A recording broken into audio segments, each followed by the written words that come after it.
sebagai perwakilan dari SMA Budi Mulia Bogor. Di sini saya sedang berada di Lokakarya Guru yang mengangkat tema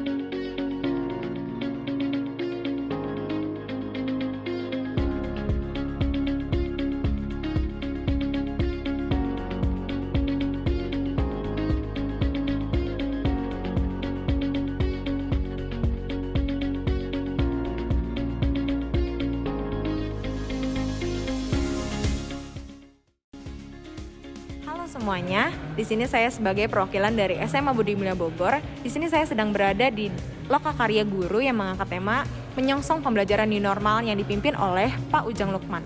Saya akan menanyakan beberapa pertanyaan kepada beliau dan kepala sekolah dan juga beberapa guru. Berikut penjelasannya. Selamat pagi teman-teman sekalian. Sekarang saya dengan Bapak Ujang Lukman. Sekarang saya ingin menanyakan beberapa pertanyaan mengenai kebijakan baru yang akan diaplikasikan ke pendidikan kita ke depannya. Apa saja yang termasuk dalam kebijakan yang baru nih Pak, yang bakal diterapkan ke Budi Mulia nih Pak? Baik, terima kasih. Untuk kegiatan pendidikan ke depannya, pemerintah melalui Kementerian Pendidikan sudah meluncurkan 10 episode Merdeka Belajar. Nah, yang terkait dengan sekolah yaitu adanya episode guru penggerak dan sekolah penggerak. Nah, untuk sekolah penggerak kebetulan di Kota Bogor itu belum menjadi sasaran, tetapi arahnya akan ke Kota Bogor juga, yaitu merubah bentuk formasi kurikulum dan juga peningkatan sumber daya manusia, terutama untuk peningkatan mutu pendidikan. Begitu. Oke, makasih Pak. Dan untuk kalau tujuan dari kebijakan ini Pak, kira-kira apa tuh Pak?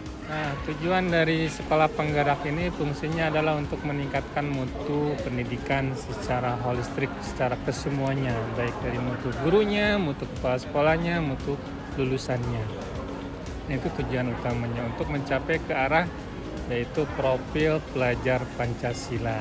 Jadi harapannya adalah lulusan dari sekolah itu memiliki karakter yang sesuai dengan profil pelajar Pancasila yang 6 itu. Di antaranya kan bertakwa kepada Tuhan Yang Maha Esa dan berakhlak mulia, kemudian kreatif, inovatif, dan lain sebagainya. Seperti itu harapannya. Termasuk di Budi Mulia ini. Termasuk di Budi Mulia ini Pak? Nah, Budi Mulia ini kebetulan belum menjadi sasaran sekolah penggerak, tapi sudah kegiatan-kegiatannya sudah mengarah kepada pola merdeka belajar. Jadi guru diharapkan lebih terbuka, lebih fleksibel, dan juga lebih kreatif, inovatif dalam proses pembelajaran, apalagi di masa pandemi ini, sehingga harapannya siswa itu bisa belajar mandiri dan berpusat pada siswa dalam proses pembelajarannya. Tidak lagi menunggu guru ngajar, tapi siswa yang terus mencari.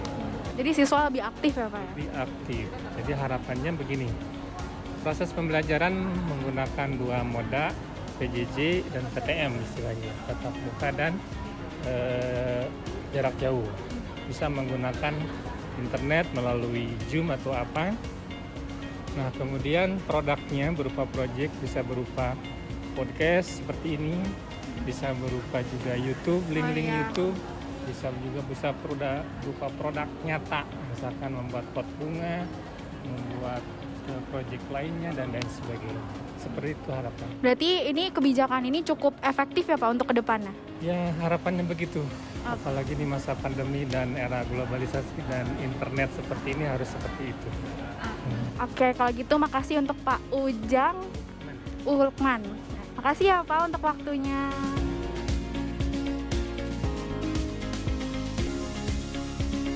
Oke, selamat pagi semuanya. Di sini sekarang saya mau mewawancari Ibu Kepala Sekolah kita, itu Bu Henrika. Selamat pagi, Bu. Pagi. Di sini saya sudah bersama Bu Henrika. Saya mau menanyakan beberapa pertanyaan ya.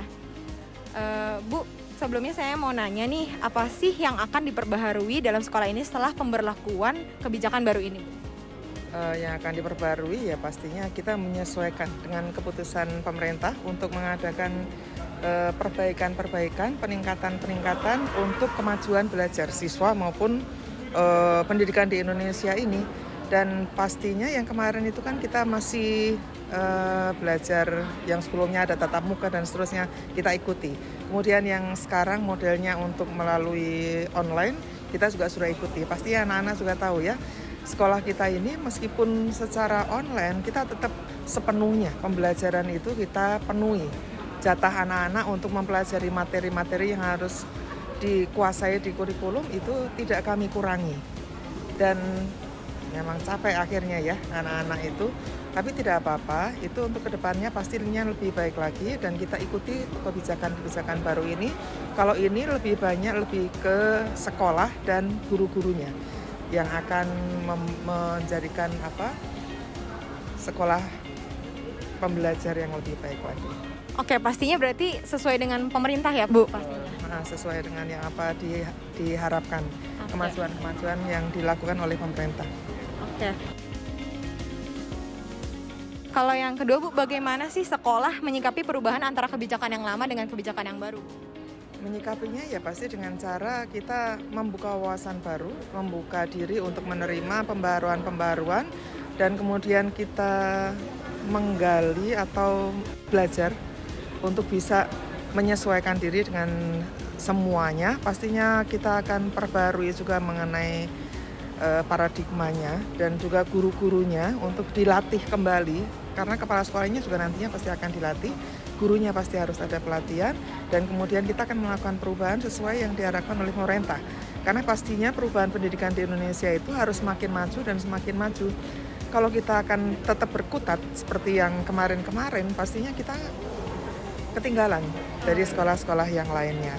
Nah, kalau kita bisa mengikuti, harapannya kita bisa sama dengan kriteria yang diharapkan oleh pendidikan di Indonesia ini, ya kita akan bisa laju untuk bisa lanjut pembelajaran dengan siswa dan sekolah ini tetap eksis pastinya.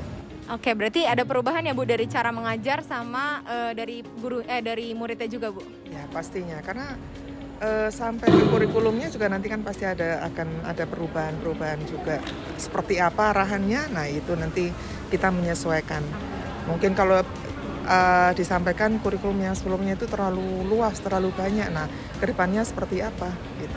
Kita akan ikuti juga. Oke, Bu, terima kasih ya, Bu, untuk waktunya, Bu.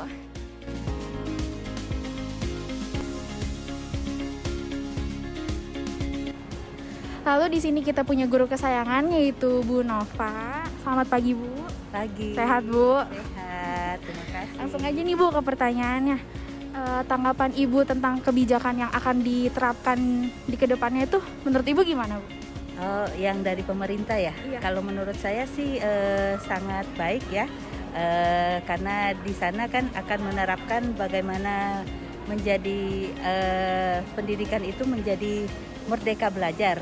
Jadi menurut saya guru itu sebagai penggerak itu harus benar-benar termotivasi dan benar-benar bisa menuju ke merdeka belajar ini, sehingga sekolah bisa menjadi sekolah penggerak dan siswa bisa aktif di era yang baru ini. Apa perubahan signifikan, Bu, dari kebijakan Merdeka Belajar ini, Bu? Oh, perubahan signifikan dari Merdeka Belajar ini ya semua komponen sekolah itu menjadi kekuatan untuk mendapat hasil yang baik untuk murid itu sendiri, dan itu dimulai dari guru itu sendiri. Jadi dari guru baru merambat ke yang lain sampai kepada siswa gitu. Terima kasih, Bu, atas penjelasannya. Ini detail banget loh. Makasih ya, Bu.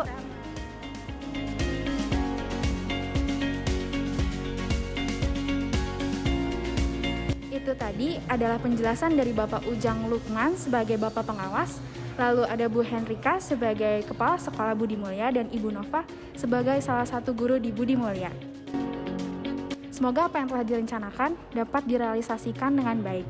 Terima kasih.